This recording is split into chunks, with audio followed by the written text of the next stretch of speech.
Olá, bom dia a todas e a todos. Espero aí que vocês estejam bem.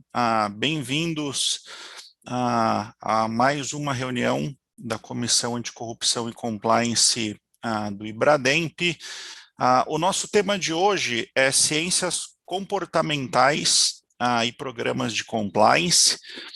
E para a nossa discussão de hoje, temos aqui o prazer de ter conosco a Ângela Donadio, a sócia fundadora da Virtus Company, professora aí em renomadas instituições, IBGC, Fundação Dom Cabral, FGV, FIA, em temas de governança, ética, questões comportamentais. Ângela é doutora em Direito pela USP, Visiting Scholar por Harvard, ali em Harvard, Cornell, e mestra pela FGV. Bem-vinda, Ângela.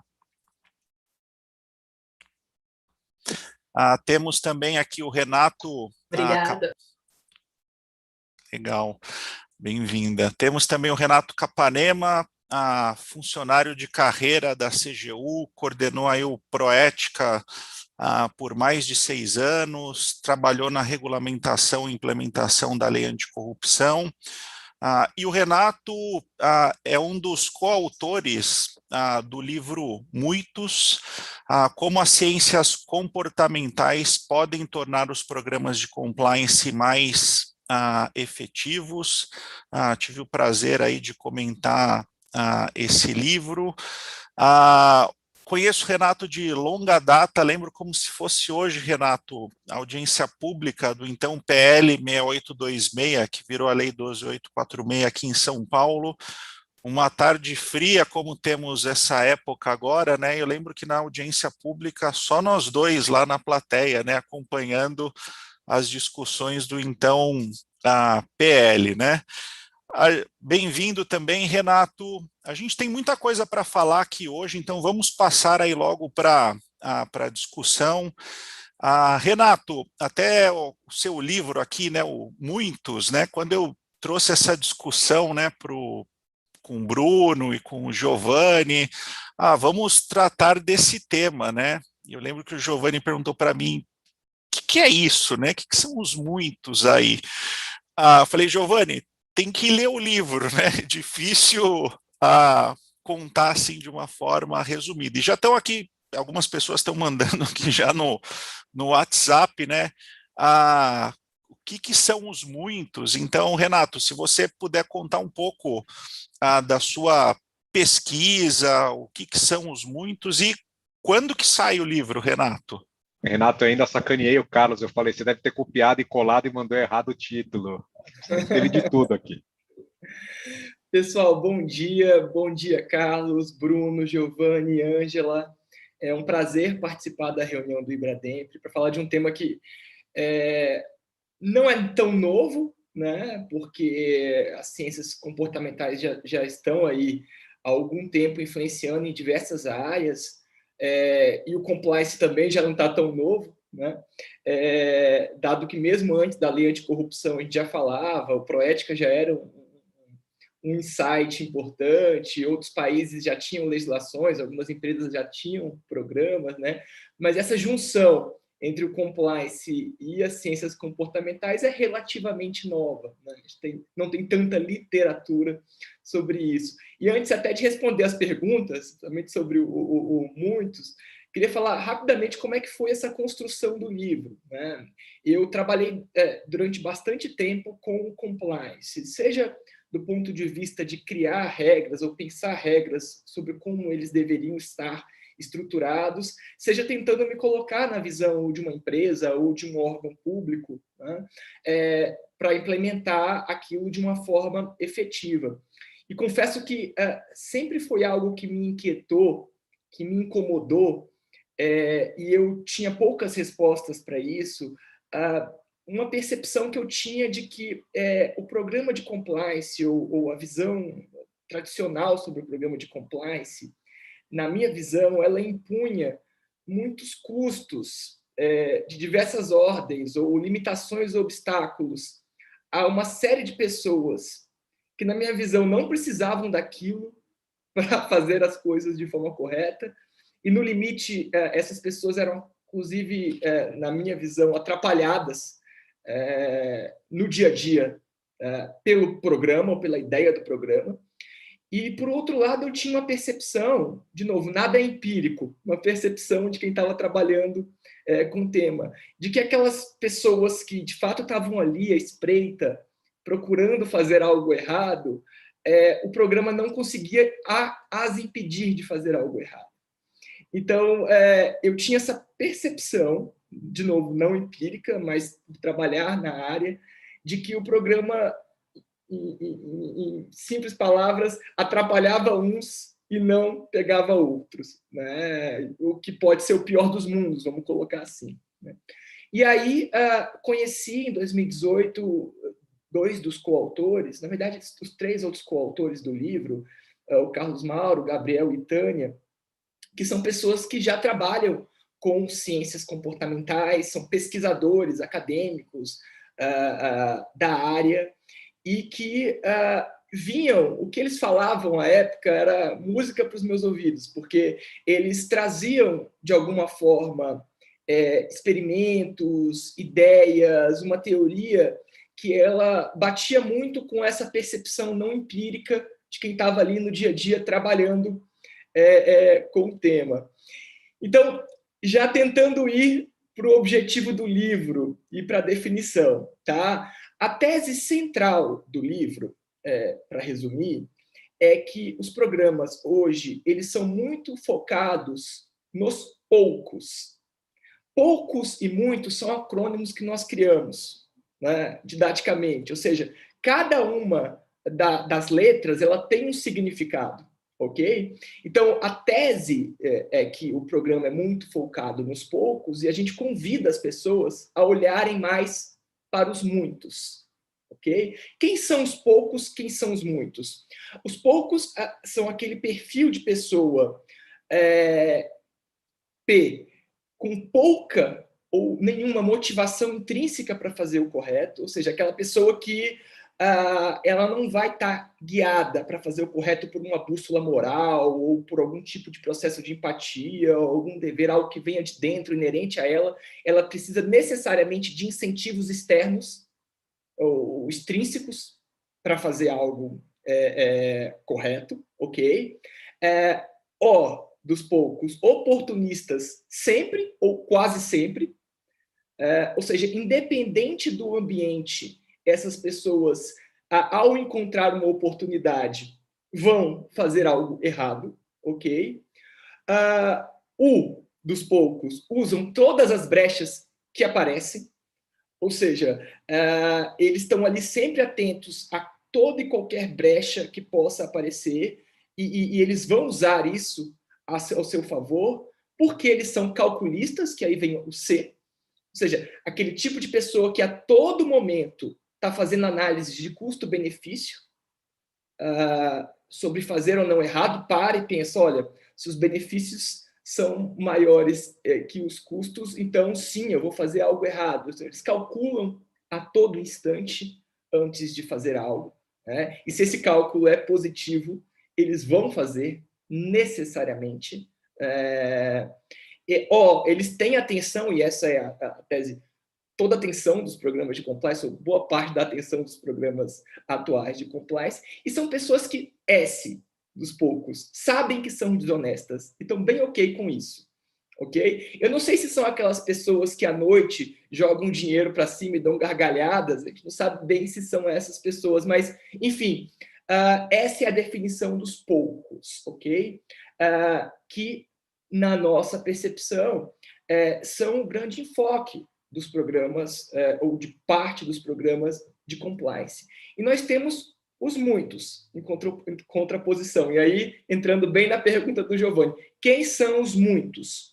Os muitos são aquele perfil de pessoa que tem uma motivação intrínseca, sim, para fazer algo correto, de novo, seja por um dever com relação à sociedade, seja por um processo de empatia, uma bússola moral, ou seja, eles, a princípio, fazem o correto porque querem, tá? E aí vão vir diversas questões, a gente pode explorar depois, sobre os efeitos da motivação intrínseca na extrínseca de fora, na intrínseca, porque normalmente as pessoas acham que elas se somam, o que não é verdade, ok? Mas a gente vai entrar nisso. Elas são pessoas usualmente honestas, ou seja, uma boa parte das vezes elas são honestas, somente porque elas têm essa motivação para ser honestas, mas elas, volta e meia, fazem coisas erradas. E fazem coisas erradas porque elas conseguem inventar justificativas, aquele famoso processo de racionalização. Elas dormem bem à noite no travesseiro porque elas conseguem inventar uma mentira para si mesmo e para conseguir continuar fazendo aquele ato desonesto. Também porque elas têm dificuldade para perceber alguns dilemas éticos. Isso é uma coisa bem interessante que uma literatura muito grande mostra, né? O Daniel Kahneman diferencia o sistema 1 e o sistema 2. Não sei se vocês já leram esse Thinking Fast and Slow, mas ele é interessante porque ele mostra como boa parte dos processos nossos do dia a dia são automáticos. Né? É o bom passa batido, isso acontece, ok? Então, eles têm dificuldade em algumas situações para perceber dilemas éticos e isso faz com que eles cometam atos desonestos e eventualmente se sintam presos por isso, ok? São oportunistas, e aí vem o ocasionais ou situacionais, ou seja, são pessoas que diferem o comportamento a depender do ambiente que eles se encontram, ok? E bem importante, o S, eles se veem como honestos. Isso é bem importante, tá? Eles se veem como honestos, eles querem se ver como honestos, e o fato deles não conseguirem se ver como honestos é um grande problema. Então, eles vão ser desonestos na medida em que eles conseguirem continuar se vendo como honestos, ok? Então, esses são os muitos, tá? Que é o título do livro e que a gente sugere ou propõe que os programas de compliance olhem mais para eles. E aí que vem um ponto. A gente não defende que os poucos não existam. Tá? De novo, a gente não sabe se eles gargalham, se eles ficam felizes de fato em fazer o errado, aquela coisa meio de desenho animado. Mas o fato é que, mesmo empiricamente, há uma comprovação de que essas pessoas, sim, existam. Ok? Esse é um primeiro ponto. A gente não está defendendo que eles não existam. O que se defende olhe para os muitos também, ok? Porque eles sim existem, e aí que vem o ponto. E eles são maioria, eles são muitos. Os muitos são muitos, os poucos são poucos. Isso é um dado relevante para se pensar um programa de compliance. A gente não consegue, né? A gente não tem essa capacidade de identificar, olhar o Giovanni e falar assim, o Giovanni é um poucos, né? Ou é muitos, fazer esse processo de adivinhação. O que nós sabemos é isso, que os poucos são poucos e que os muitos são muitos. Esse é o primeiro ponto. E o segundo ponto, que é o mais importante de todos, é o seguinte: o que funciona para os poucos, do ponto de vista do compliance, não funciona para os muitos. O que funciona para os muitos não funciona para os poucos.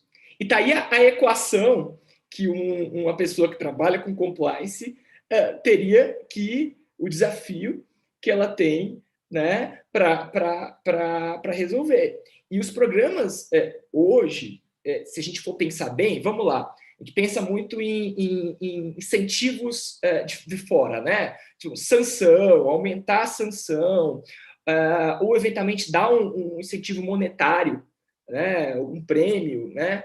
E isso funciona muito bem se a gente pensar os poucos. Porque, de novo, os poucos têm uma motivação intrínseca baixa, né? Agora, se a gente pensa nos muitos, nem sempre isso vai dar certo.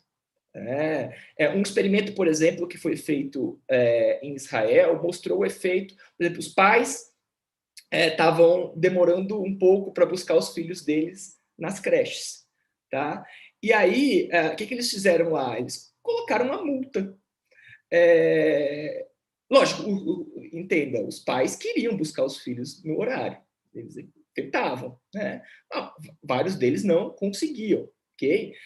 Porque a realidade se impõe. E aí, enfim, a creche instituiu uma multa, ou seja, um incentivo de fora, para fazer com que eles buscassem mais os filhos no horário. Ou seja, se você atrasar para buscar seu filho, você paga uma multa. Ou seja, você colocou um incentivo extrínseco, né? E aí a gente tende a pensar, não, se você tem um intrínseco e tem um extrínseco, você somou, né? Você tem mais incentivo, melhor dos mundos. Não, não é isso que acontece muitas das vezes. Nesse caso da creche, o atraso aumentou. As pessoas substituíram aquele incentivo que elas tinham interno de buscar o filho por algo extremamente monetário. Você monetarizou algo que não era monetarizado, ok? E criou gatilhos para que as pessoas racionalizassem, ok? Paguei a multa, resolvi. A questão foi resolvida por aqui. É como se eu adoro andar com meu filho de bicicleta.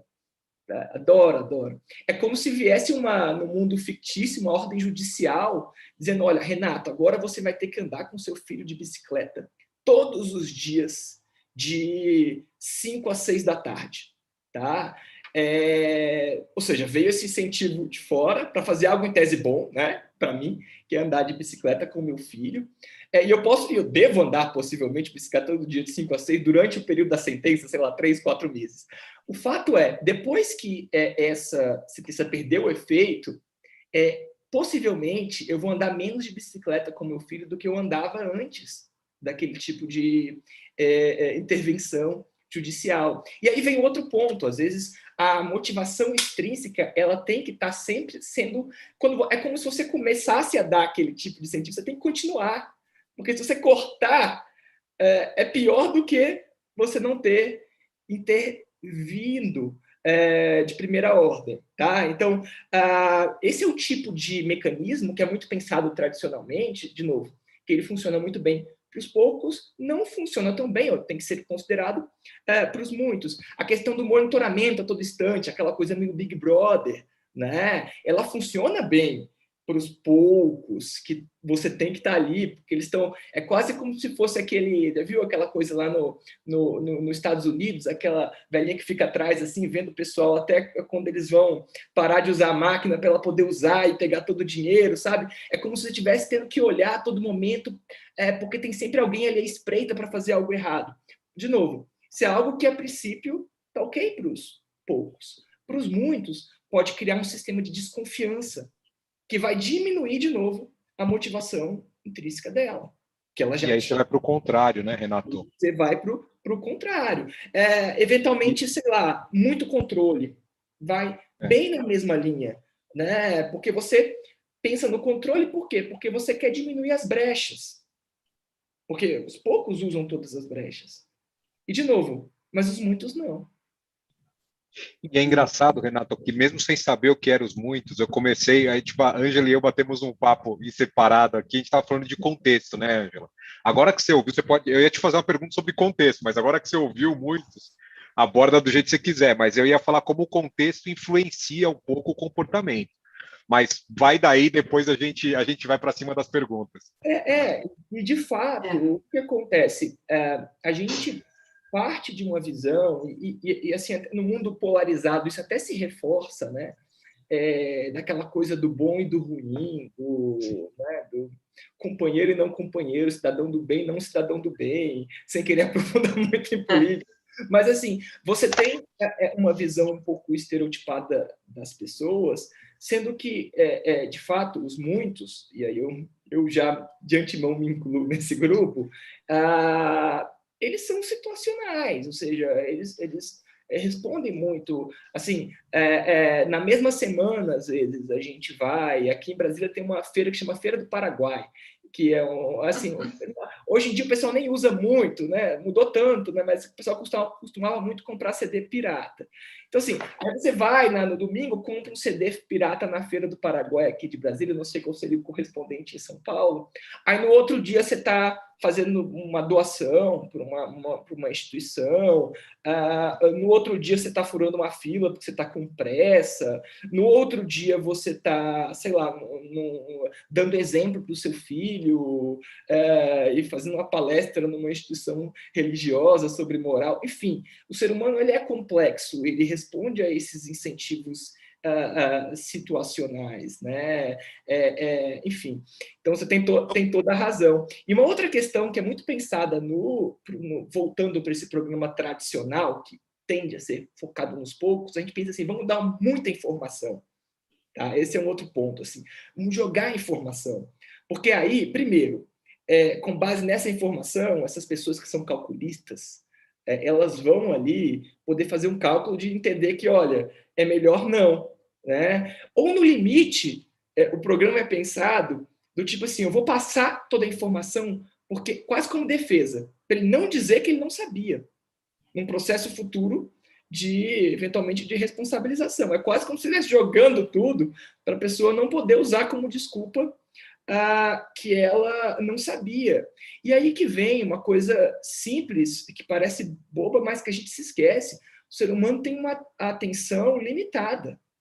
Né? A gente aprende pouco do que nós ouvimos. Né? Eu gosto de dar aula, costumo falar, o pessoal no dia seguinte vai esquecer 70% das coisas que eu falei com segurança, daquilo que eles prestaram atenção, okay? Que já é um percentual menor, e em uma semana 95%.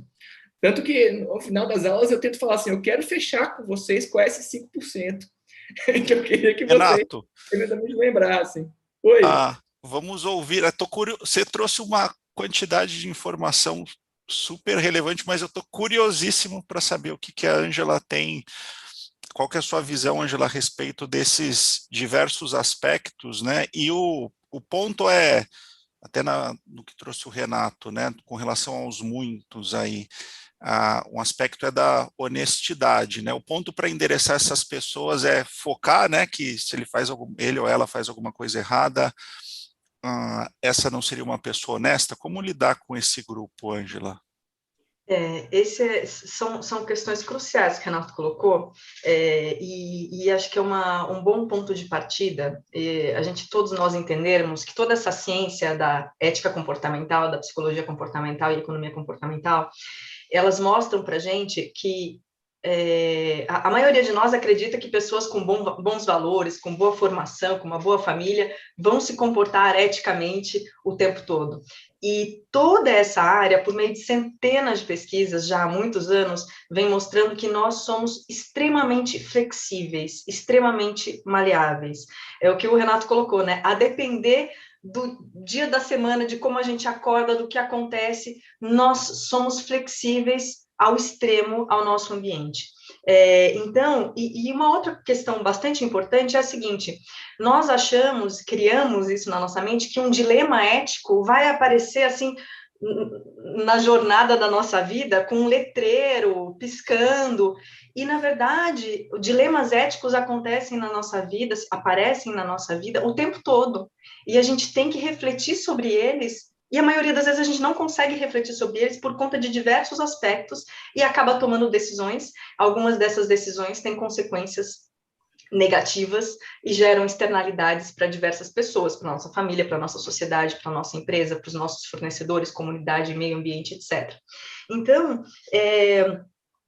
esses são pontos muito importantes, e eu sei que é difícil a gente achar que isso acontece com a gente, porque a gente sempre acha, não, os problemas ruins são causados por o que a gente chama, o que o Renato chama aqui de poucos, eu chamo de maçãs podres, né?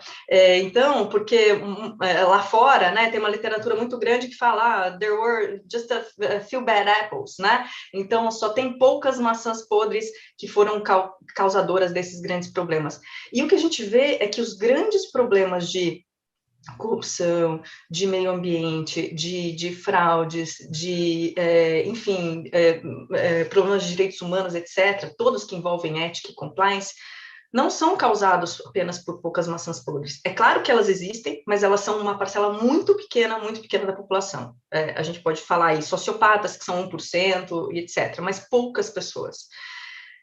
A grande maioria dos problemas acontecem porque nós, que somos pessoas comuns, que não temos nenhum desvio de caráter, a maioria do tempo, nós nos tornamos eticamente cegos.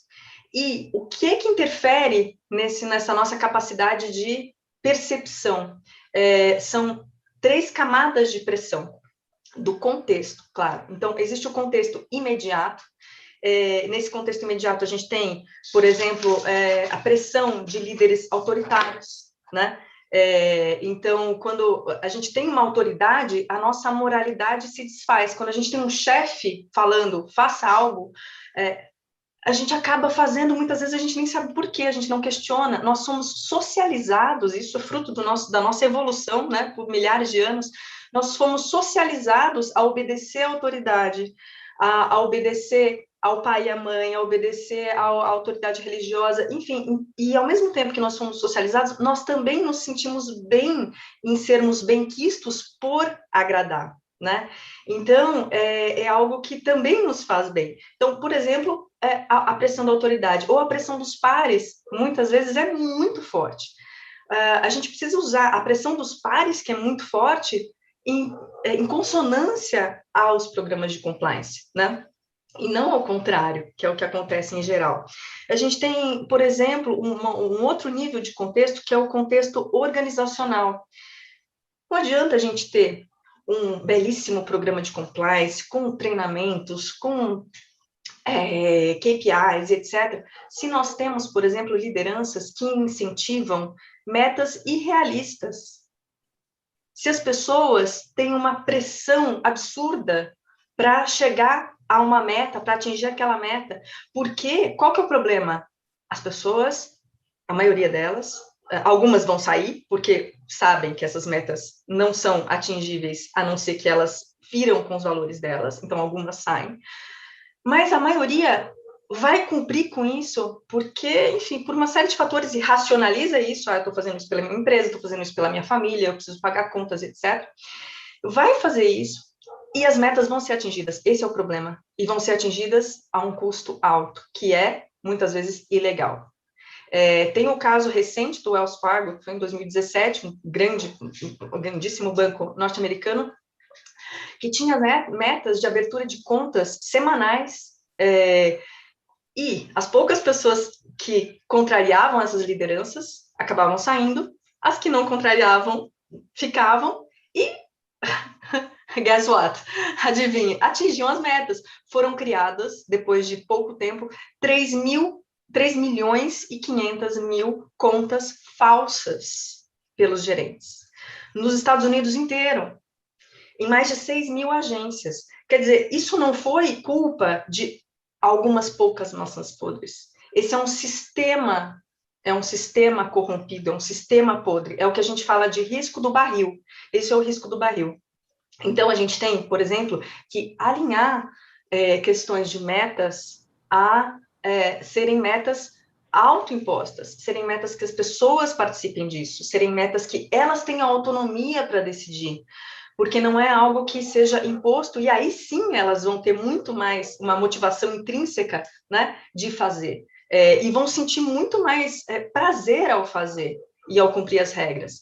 Então, a gente vê, esse é um exemplo, né, de metas irrealistas e do contexto organizacional. Existem outros, por exemplo, linguagem, sistemas de incentivos, outros, né, e tem também o contexto social. Então, a gente sabe aqui no Brasil que a gente está num contexto social mais corrompido, por exemplo, de outros países, né? Se a gente pensar países nórdicos, Japão, etc., nós estamos num contexto social mais corrompido. Isso quer dizer que essa linha para a gente é um pouco mais maleável do que se a gente estivesse no Japão, por exemplo, né? O que coloca um desafio ainda maior para a gente, né? Então, mas a gente tem outras questões também, e tem um outro fator que é muito, muito importante, geralmente ele não é levado em consideração, que é o fator tempo. Então, se o compliance não consegue fazer muita coisa num ambiente como esse de metas irrealistas, um compliance, uma área de compliance também não consegue fazer muita coisa se a gente tem um ambiente no qual as pessoas estão correndo o tempo todo e não conseguem refletir sobre as suas decisões. O elemento tempo, o fator tempo, é crucial para a gente ter comportamentos éticos, porque só com o tempo a gente consegue ter reflexão sobre os nossos atos. E ética demanda reflexão, ética demanda tempo. Eu vou aqui pedir licença só para falar sobre um experimento que eu acho sensacional, que é sobre que fizeram já há algum tempo, chama o experimento do bom samaritano. Todo mundo, acho que conhece a parábola do bom samaritano, né? Aquele que ele está andando, vê uma pessoa caída no chão pedindo ajuda, passa um religioso, passa não sei quem, passa mais várias pessoas, ninguém ajuda, quem ajuda? Justamente o bom samaritano, né? E um grupo de seminaristas, quer dizer, pessoas que estavam estudando para se tornarem padres, né?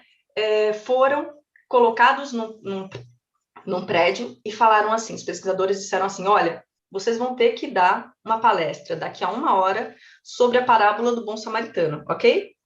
Então, daqui a 1 hora, vocês saem desse prédio e se dirigem para o prédio ao lado, daqui a 100 metros, para dar essa palestra. Tá, então, poxa, o pessoal que estava estudando para se tornar padre, para fazer uma palestra do bom samaritano, teriam 1 hora para, né, se preparar, para dar o seu melhor, para, né, realmente falar aquilo que é de ajudar o outro. Poxa, né, é algo que ativa muito, né, toda a nossa motivação intrínseca, o nosso melhor, os nossos valores. E eles fizeram assim, fizeram um grupo de controle, que realmente aquele grupo teria 1 hora e tal, e um outro grupo com uma pressão do tempo. Então, para esse grupo, quando deu meia hora, eles falaram, olha, aconteceu um problema aqui, vocês vão ter que ir agora lá da palestra, tá bom? Senão vocês vão perder essa oportunidade. Ok. E aí, o que acontece? No meio do caminho, tem uma pessoa pedindo ajuda. É claro que é um ator, né, que foi colocado ali para pedir ajuda, e essa pessoa tá lá pedindo ajuda e tal. Para o grupo de controle, o que vocês acham? Quantos % para ajudar? Que é aqueles que não têm o fator do tempo para atrapalhar. Quantos vocês acham? Renato, se você conhece esse experimento, não fala. Eu não me lembro dos números, sei lá, 30%? Não, desse 100% para ajudar. Desse que não tem o impacto do tempo, 100% para ajudar. Poxa, você vai falar de uma pessoa que, né, uma parábola que fala de ajudar o outro que está pedindo, né, que está precisando de ajuda, que está doente, está passando mal. Pô, claro que você vai ajudar, né? Então, 100% deles parou. Para o outro grupo, que tinha o impacto do tempo, que tinha só meia hora e saiu correndo, apenas 10% parou. Apenas 10%. E alguns, inclusive, tropeçaram na pessoa que estava ali no meio da rua. Tropeçaram e a gente nem sabe se xingou, né? Porque, né, padre também xinga, né, gente? Então, e tropeçaram e foram, não viram que estavam ali num dilema ético. Aquele era um dilema ético. Eles não viram, por quê? Porque o tempo não deixou. Às vezes, o tempo, por meio de rotinas que são, né, estabelecidas no nosso dia a dia, a gente também não reflete sobre isso. E o fator do tempo compõe em relação a isso também. Então, como é que o compliance vai conseguir fazer as pessoas refletirem se elas estão numa empresa que tem, por exemplo, metas irrealistas e agressivas, lideranças que não estimulam esse tipo de reflexão, né? Se tem só valores que, a área do compliance cuida disso. Não, os valores, a cultura, o risco do barril, que é o que a gente chama, é dever da liderança de tomar conta. Isso quer dizer o quê? Que as lideranças é que tem que incentivar um ambiente, um caldeirão, um terreno fértil para que os bons comportamentos possam surgir. Porque é claro que um ou outro mal vai surgir e os programas de compliance servem para isso. Eles vão pegar eles vão pegar as maçãs podres. Isso não tem dúvida. Mas o problema é você exagerar nas regras e justamente desmotivar a grande maioria que está ali e que, se tiver um ambiente positivo, emocionalmente positivo, com o qual tenha segurança psicológica para falar, no qual sinta que vai ser escutado pelas suas lideranças, no qual as suas considerações vão ser levadas, as suas opiniões vão ser levadas em consideração, então essas pessoas vão se sentir empoderadas para dizer, olha, Giovanni, eu estou vendo uma coisa que está um pouco, eu não sei, eu acho que tem um erro aqui. Se eu souber que o Giovanni, ao menor sinal de erro, vai esbravejar e vai atirar no mensageiro, eu não vou falar nada, eu vou ficar bem quietinha. Agora, se eu souber que o Giovanni é uma pessoa aberta, que ele tem uma conversa, ele tem uma escuta aberta, que ele é empático, eu vou falar, Giovanni, eu tô com uma dúvida, eu acho que isso daqui tá errado, vamos resolver? Ou você acha também? Então, é preciso ter um papel muito, muito importante, as lideranças têm que assumir esse papel, que não é da área de compliance. O compliance não é a salvação da lavoura, ele é muito importante, mas esse não é papel do compliance, é papel de cada liderança da empresa, e a cultura ética, que é o que a gente chama, a cultura ética é muito variável, mesmo dentro da empresa, porque ela depende diretamente da cultura ética e do estilo de liderança que cada liderança impõe para o seu grupo.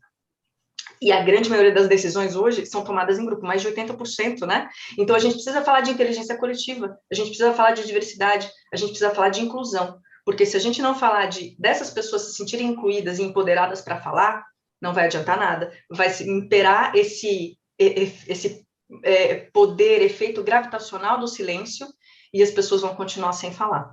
Então, só para dizer que essas pesquisas que eu falei, todas, né, estão citadas aqui nesse livro, tá? Que é o Ética Empresarial na Prática, do meu sócio. Então, eu tô conflito de interesses, eu fiz o disclaimer, tá? De 2018, e que aplica essa parte da ética comportamental para a área de governança corporativa e compliance. Então, era mais ou menos isso. A gente sempre acha que a gente não é vulnerável, né? E eu acho que o grande segredo e o que a ética comportamental nos mostra é que nós temos que aceitar a nossa vulnerabilidade e temos que sempre estar de guarda alta para saber que nós, em cada momento, podemos tomar atitudes antiéticas. E é muito mais fácil a gente se manter 100% ético do que se manter 98%. Porque do 98 cai para o 97, 97 cai para o 96, e aí a gente vai se acostumando com essa, e aí é que a cegueira ética vai fazendo o seu trabalho, e a gente acaba tendo uma visão de túnel. O ideal é que a gente tenha sempre uma visão aberta, com várias possibilidades, para que a gente possa tomar a melhor decisão refletida possível, e não nos tornarmos eticamente cegos. Eram essas considerações que eu tinha para falar, Giovanni. Ângela, eu achei ótimo. Bruno, eu vou fazer só um apanhado e passo você de volta aqui, mas é uma discussão que a gente tem tido muito também no IBGC, né, Ângela? A questão de quando você coloca o tempo importante, né? Incentivo de curto prazo, os caras vão passar o trator se você não tiver mecanismo para isso. E a gente tem a discussão, eu tenho que fazer o resultado do trimestre, não do ano. Como é que você vai inovar? É a questão da Dell, né? De fechar o capital. Exatamente, para se proteger dessa pressão que é contraprodutiva, que é contra a criatividade, que é contra a segurança psicológica. Né? E contra a perenidade, né? No fim das contas. Contra a perenidade, exatamente, porque é uma visão míope que acaba privilegiando o agora, mas esquece que precisa investir agora para ter um futuro, né? E o livro do Alexandre é ótimo, depois manda o nome direitinho aqui no chat para o pessoal ter. Eu queria pegar um gancho em cima disso, pegar algumas perguntas, colocar no balaio e passar para o Bruno também, mas a gente tem discutido muito hoje, gente, em ciência comportamental, a questão específica dos nudges, né? Do poder de influência positiva que pode ser exercida sem que você tenha um custo alto para a pessoa que está fazendo a escolha, e para o positivo. Você tem diversos governos que têm áreas específicas de ciência comportamental para tentar influenciar, alguns não estão tanto para o bem, mas aí não fazendo mais o nudge. Você tem empresas que estão criando áreas para isso também, e aí isso vem dentro das perguntas, da maioria das perguntas aqui, vocês passarem o olho para ficarem curiosos nas perguntas, de como que a gente consegue influenciar positivamente os muitos. Como que a gente faz esse nudge nos muitos para que eles não só se comportem de acordo com as condutas e com o programa de compliance que a gente quer, né? Mas que seja positivo, efetivamente, que seja para o bem da empresa, para o bem da sociedade. Como que a gente faz isso? Brunão, não sei se você quer complementar, senão a gente passa para Renato e Ângela responder. Não, era bom, primeiramente dizer, Renato, Ângela, muito interessante o tema. A gente já, enfim, uma hora certamente aí a gente vai ficar apertado, uma pena, né? A gente faz outro. Tantas perguntas aí que a gente certamente tem. Eu vou aproveitar então, Giovanni, Carlos, não sei também o que você manda a bala, estou anotando. Para a gente ir passando pelas perguntas mesmo. Eu acho que além desse ponto que o Giovanni colocou, acho que aproveitar aqui e trazer mais uma. Tem um comentário da Laís em relação ao ponto de jogar muita informação, né, que isso pode ter um efeito contrário, em que medida o meio termo poderia ser, né, uma solução, e aí ela coloca, então, talvez... Essa outra do Paulo também achei sensacional, Bruno, Exato. Do tempo. Do tempo também. Então, enfim, no da Laís, ela coloca se eventualmente pílulas diárias poderia ser uma alternativa, e a própria questão de contratar pessoas que aceitem informações da cultura da empresa, quer dizer, já trazer esses temas também no próprio processo de contratação, enfim, da entrada de pessoas nas empresas. E se vocês puderem, a gente já está começando a ficar apertado no tempo, então, enfim, acho que comentando brevemente aí os pontos, trazendo outros exemplos e outras experiências que possam ser interessantes. Começo? Vai lá. Quem levanta a mão sempre está impedido, manda bala. Então, pessoal, eu acho que a gente tem que ter em mente, a Ângela colocou muito bem sobre os pontos cegos éticos, né? Acho que isso é fundamental, aquela ideia de que a gente tem uma visão, a princípio, a gente pensa que as pessoas refletem sobre tudo a todo momento, sendo que o compliance, muitas vezes, o papel dele é fazer as pessoas pararem para refletir, né? A ética demanda reflexão, achei interessantíssima a afirmação. Mas, basicamente, eles vão cometer atos desonestos por quê? Primeiro, por conta dos pontos cegos éticos, ok? A falta de reflexão, aí vem os efeitos do tempo, pressão, tudo que a Ângela muito bem colocou. Ou então, eles vão fazer uma reflexão, mas eles vão conseguir criar uma justificativa para aquilo que aconteceu, né? Essa empresa sempre me lascou aqui, eu tenho que sair daqui e ganhar alguma coisa, ou eu pago imposto, o Brasil não faz nada, né? Então, assim, por que eu não posso aqui alterar um pouco a minha declaração de imposto de renda? Esse dinheiro vai para a corrupção mesmo? Então, assim, ou você tem o ponto cego ético, ou você tem um mecanismo de racionalização aí no momento mais de reflexão. Então, o que você pode fazer para modificar o comportamento dos muitos? Basicamente, diminuir as oportunidades para reflexão. Não, desculpa, diminuir as oportunidades para racionalização, para essa criação de justificativa, ok? Ou você pode trabalhar, e aí vem os nudges, podem ajudar nessa questão da atenção, ou com um lembrete, ou eventualmente até a questão do compromisso, né? Pode atuar sobre os pontos cegos éticos. Então, assim, o que você pode fazer para os muitos? Primeiro, não atrapalhar já é um bom caminho, tá? Não atrapalhar o exercício da motivação intrínseca deles. Então, assim, muitas vezes repensar alguns mecanismos que existem hoje nos programas que podem atrapalhá-los, ok? Esse é o primeiro ponto. Como é que você diminui as oportunidades de racionalização? Diversas formas. Você pode eliminar, por exemplo, ambiguidade. A ambiguidade é um prato cheio para racionalização. É um prato cheio, em termos genéricos. Pensa num código de ética e conduta com um termo aberto, que a pessoa pode muito bem interpretar de um jeito ou de outro. Isso é uma oportunidade muito grande, né?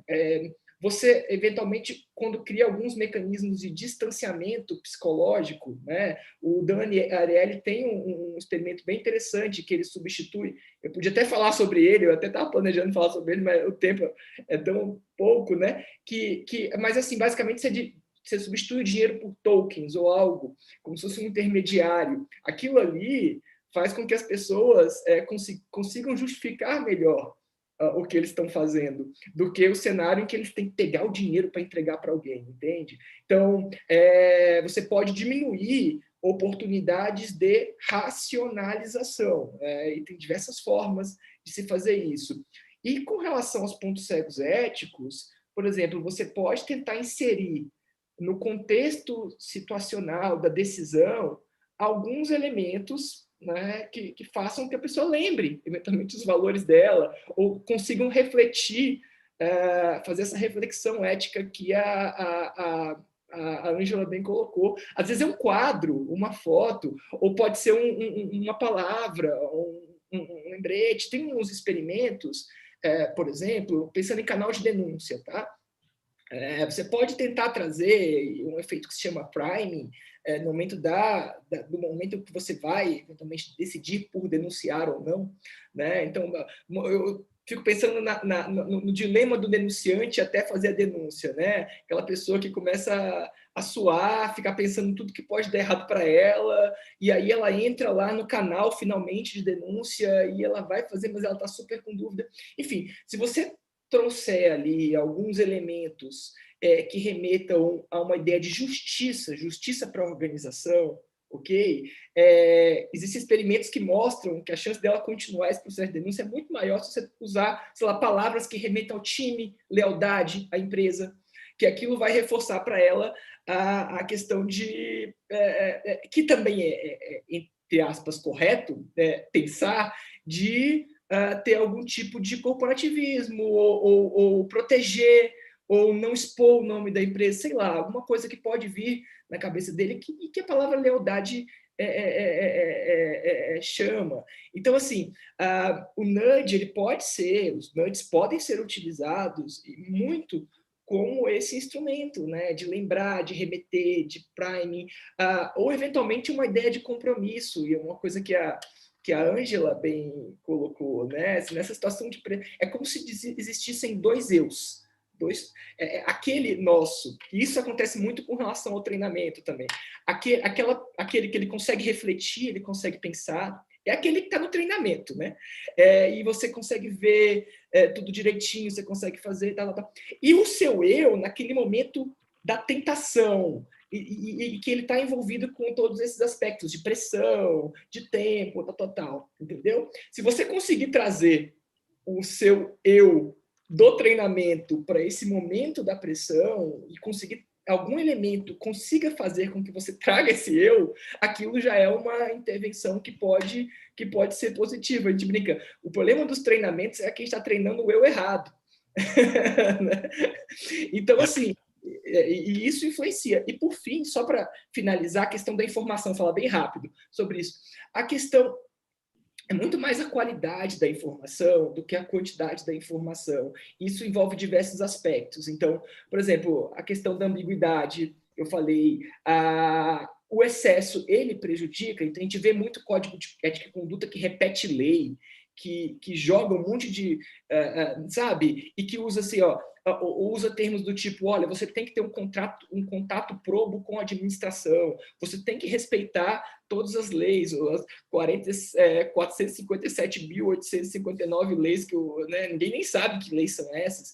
Enfim, e isso não gera uma comunicação efetiva, tá? Porque a pessoa não entende especificamente o que ela tem que fazer, a mensagem não é clara. É muito melhor você trabalhar com um número menor de situações baseadas em risco, tá? E que dizem claramente o que fazer em determinado dilema que já foi identificado, que já foi discutido, do que você jogar um monte de situação hipotética que às vezes não tem nada a ver com a empresa. E, por fim, só para complementar, uma coisa muito importante é a comunicação.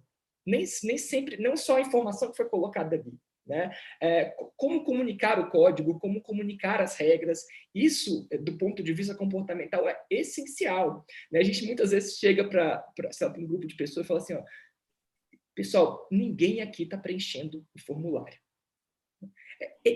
Como o feedback, né?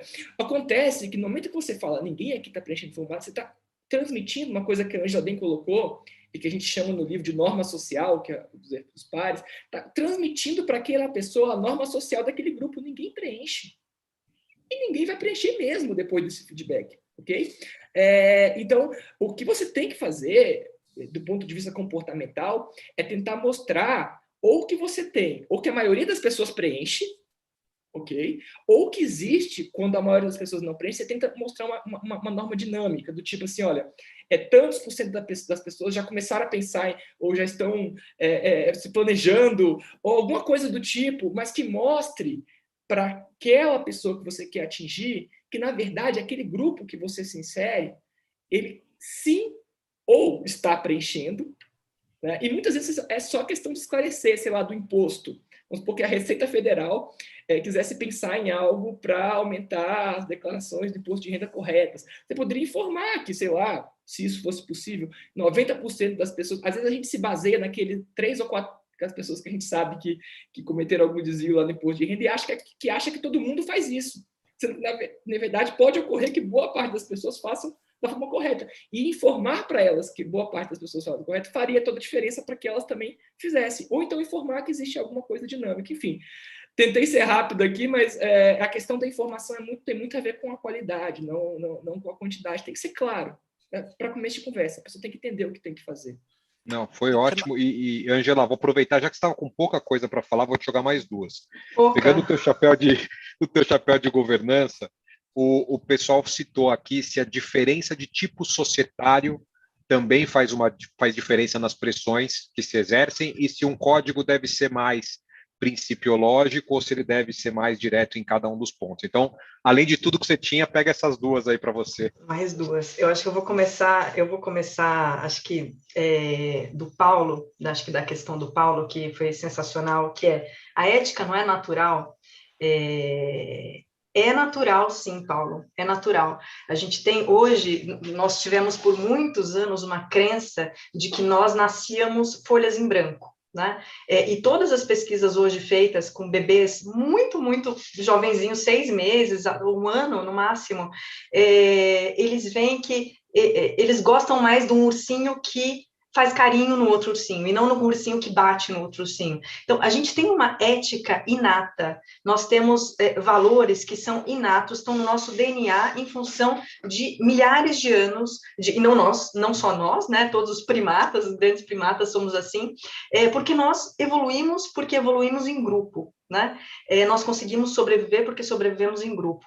E quando a gente pensa em grupo, a gente pensa em ética, a gente pensa em relacionamento, a gente pensa em não machucar o outro. Né? Então, ninguém quer machucar o outro voluntariamente. Né? Então, essa é a nossa base. Ética é natural, sim. O que não é natural são as nossas empresas. As nossas empresas não são da natureza, são criações nossas. Os nossos sistemas de incentivo não são naturais, são criações nossas. Os nossos, né, a nossa forma de promoção são criações nossas, tanto que a gente fala de, hoje não se usa mais o termo meritocracy, mas tem um novo termo que é mirrorocracy, que é a meritocracia do espelho, que as pessoas se olham no espelho, se elas veem você refletido ali na empresa, aí sim elas te contratam. É por isso que a gente precisa tanto de diversidade e inclusão. Então, a gente tem diversas estruturas não naturais, que são as empresas e diversas questões dentro delas, com as quais nós temos que lidar e temos que modificar para que sejam, para que ativem a nossa ética, que está aí, né, que é natural. Então, a gente tem diversas formas de ativar isso, né? Ativar pelo senso de lealdade. Olha, a gente precisa que você faça o certo, porque aqui na empresa é assim que a gente, né? Você vai estar sendo leal à empresa se você, quando vir algum problema, você fale para a sua chefe ou para o seu chefe. Se você vai e relata no canal de denúncias. Só que o problema é que o canal de denúncias é o último dos últimos, né, bastiões aí. As pessoas, quando vão no canal de denúncias, elas já falaram para meio mundo e nada foi feito. Né? Então, a gente tem que falar, ter canal de denúncia é importante, claro, ter um canal de denúncia anônimo, terceirizado, talvez ainda mais. A questão principal é ter lideranças que criem um ambiente que faça com que as pessoas consigam tomar as decisões com base nos valores delas, que são, na maioria dos casos, na grande maioria, valores bons, em consonância com os valores da empresa, né? Então, a grande maioria das empresas tem valores bons, né? Então, a questão é deixar esses valores muito claros. Por exemplo, tem empresas, tem uma empresa sensacional que é a Buurtzorg, que é holandesa, ganha prêmio atrás de prêmio há mais de 10 anos, ela não tem uma regra escrita. O fundador dela falou, olha, o lema aqui é humanizar o humano acima da burocracia. Ponto. É isso. É com isso que vocês têm que trabalhar. Todas as enfermeiras, todas as pessoas que trabalham lá dentro, têm que ver, olha, eu tenho que atender meu cliente. Eu tenho que ser humano acima de burocrata. Então, é assim que eu vou... Isso vai pautar toda a minha atuação. É uma frase, é um mantra, é a missão, são os valores, mas eles têm que ser exercidos. Não podem estar só no código de conduta para a pessoa decorar e lembrar na hora de fazer ali o assessment, né? Porque não é isso que a gente está falando. A gente está falando do sistema informal de valores que tem que estar norteado para o mesmo, tem que estar apontando para o mesmo norte do sistema formal, que é aquele que está escrito, né? A Laís perguntou uma coisa muito importante sobre fluxo informacional, né? E acho que isso é um ponto muito, muito importante. A gente tem, a maioria das empresas tem um fluxo informacional que vai de baixo para cima, né? Do baixo para o topo, e ele são, em geral, modelos autocráticos, né, de decisão, hierárquicos e autocráticos. A questão é que hoje a gente está com um fluxo de informação tão grande que, quando a informação chega lá em cima, ela já nem é mais atual e nem dá mais para as pessoas decidirem lá em cima de forma tempestiva, adequada e oferecerem uma resposta para o cliente ou para o mercado ou para o que quer que seja. Então, a gente tem que falar hoje em dia de inteligência de grupo, que é muito mais, e inteligência coletiva, que é muito mais importante e muito mais eficaz para a governança e para o fluxo de informação da empresa. E como é que a gente faz isso? Tem várias formas e metodologias da gente incentivar essa inteligência coletiva e essa inteligência de grupo. E fornecer informação para todos é muito importante. Fazer com que esse fluxo não seja só de baixo para cima, mas seja constante e não tenha feudos, né? Muitas empresas a gente vê, grandes empresas têm feudos, você não libera a informação para aquela área, a área não libera para outra. É um clima de desconfiança. Na verdade, todo mundo tem que perceber que eles estão ali no mesmo barco, que todos têm que estar engajados numa causa única, num propósito único, né? E alguns experimentos mostram a eficácia dessa inteligência de grupo e a inteligência coletiva. Por exemplo, na guerra do Iraque, a última, né? Um general, McChrystal, que assumiu a guerra, eles tinham, e guerra dos Estados Unidos contra a guerra de guerrilha, perde-se fácil, né? Perdeu no Vietnã e estava para perder no Iraque também. Até eles perceberem que eles precisavam de um novo tipo de inteligência para lidar com esse tipo de guerra de guerrilha, que é informacional, né? E que é muito pulverizada, que é hoje as nossas empresas, a informação pulverizada o tempo todo. E o que ele fez? Ele assumiu, tinham 10 ataques por dia. Ele fez algumas mudanças, essas poucas mudanças resultaram em 18 ataques por dia. Mas o sistema ainda continuava o seguinte: todo mundo se reúne, todo mundo não, só a cúpula se reúne e pega todas as informações e discute sobre essas informações e pulveriza para o pessoal de baixo. Subiu de 10 para 18 ataques. O que ele resolveu fazer? Resolveu mudar todo o sistema. Falou assim, olha, a partir de hoje, nós vamos ter reuniões diárias de cerca de 1h30. Todo mundo que quiser participar, venha, participe. É liberado para todo mundo, independentemente de hierarquia. E nós falamos tudo que é importante a gente compartilhar aqui, num prazo curto. Então, todo mundo tem até 2 minutos para falar e as outras pessoas podem perguntar em até tanto tempo.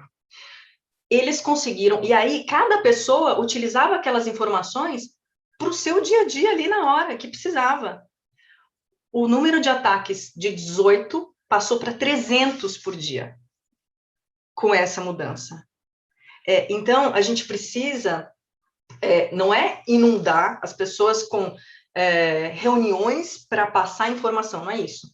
A gente precisa, porque as pessoas já estão assoberbadas de reuniões, né? As pessoas precisam trabalhar e não ter reuniões, porque a reunião tira a pessoa do trabalho. Então, o que a gente precisa estabelecer é momentos de passar essa informação para que todas as pessoas possam fazer uso dessa informação no seu dia a dia, na sua prioridade ali, porque elas vão ter autonomia. Agora, elas precisam ter autonomia. Se elas precisarem sempre remeter para o líder de cima que não confia nelas, que não dá autonomia para decidir, que não empodera, aí a gente volta na questão da liderança. Então, é por isso que as lideranças são a chave para conseguir comportamentos éticos, proativos, que façam despertar os valores da empresa, quando essa liderança cuida do ambiente, do contexto. São questões que mudam o design, foi um desenho aí, né? E que mudou completamente o resultado, né? Então, acho que essas são questões principais. Sobre forma societária, não acho que tenha a ver, porque, assim, já vi ONGs que têm lideranças péssimas e que criam ambientes péssimos, a despeito de ser ONG. Tem empresas, startups, que têm um dia a dia corrido, sim, mas tem empresas grandes que têm dia a dia corrido e que tem toda a estrutura, e as pessoas continuam entrando de reunião e saindo de reunião e não têm autonomia para decidir. Não são empoderadas, não têm uma escuta. Então, eu acho que depende muito mais da liderança, que imprime um contexto, do que da forma societária. Eu acho que isso é forma. A questão é muito mais sutil e cultural. E cultura não é documento. Cultura é comportamento. É isso que faz a diferença. Legal. Ângela, Renato, super obrigado aí pela presença e participação de vocês. O tema é riquíssimo, né? Infelizmente, ainda pouco discutido no Brasil. Giovanni, Bruno, já fica aqui a sugestão para que a gente retome esse tema em breve. A gente tem aqui um público super qualificado acompanhando no Zoom, várias pessoas conhecidas, outras tantas aqui no YouTube. O feedback está extremamente positivo. Vamos retomar esse tema em breve. E uma pergunta aqui, várias pessoas estão fazendo.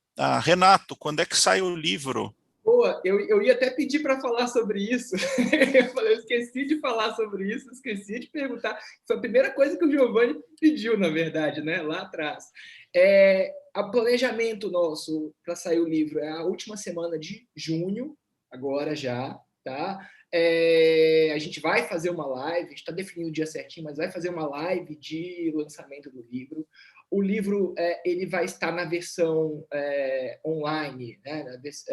Ele vai ser de graça, vocês vão poder baixar num site que a gente vai construir, do livromuitos.com.br. Então, a gente vai fazer a divulgação, a ideia é democratizar essas ideias que estão sendo aqui colocadas, e o nosso planejamento é a última semana de junho.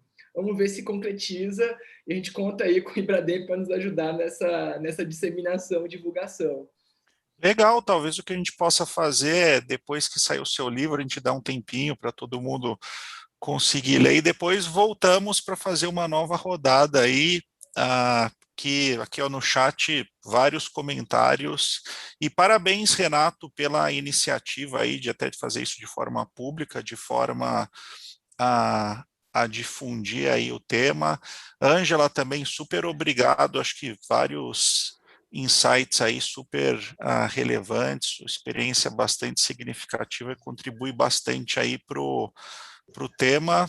Eu que agradeço, Carlos, é um tema apaixonante, e se deixar a gente fica aqui o dia todo e ainda não vai ser suficiente. De ter o segundo round aí, fica a dica. Muito legal, Ângelo, muito legal, Renato, parabéns, acho que foi realmente excelente.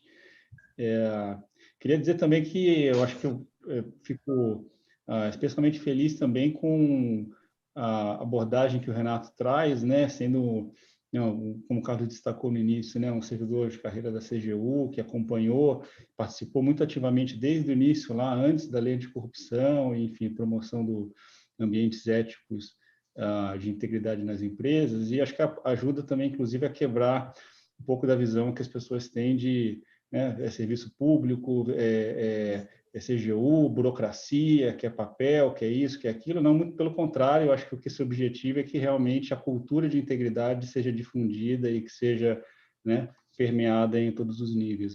Parabéns, acho que é uma discussão realmente muito legal e vamos retomar aí em breve. Obrigada, pessoal, pelo convite. Né? Obrigada, pessoal, pelo convite, parabéns aí pelo evento e estou à disposição para a gente voltar a discutir, tá? Vai ser um prazer, gente. Muito obrigado, pessoal. Forte abraço a todos. Tchau, Abraço, tchau. ótimo dia. Tchau. Obrigado. Dia.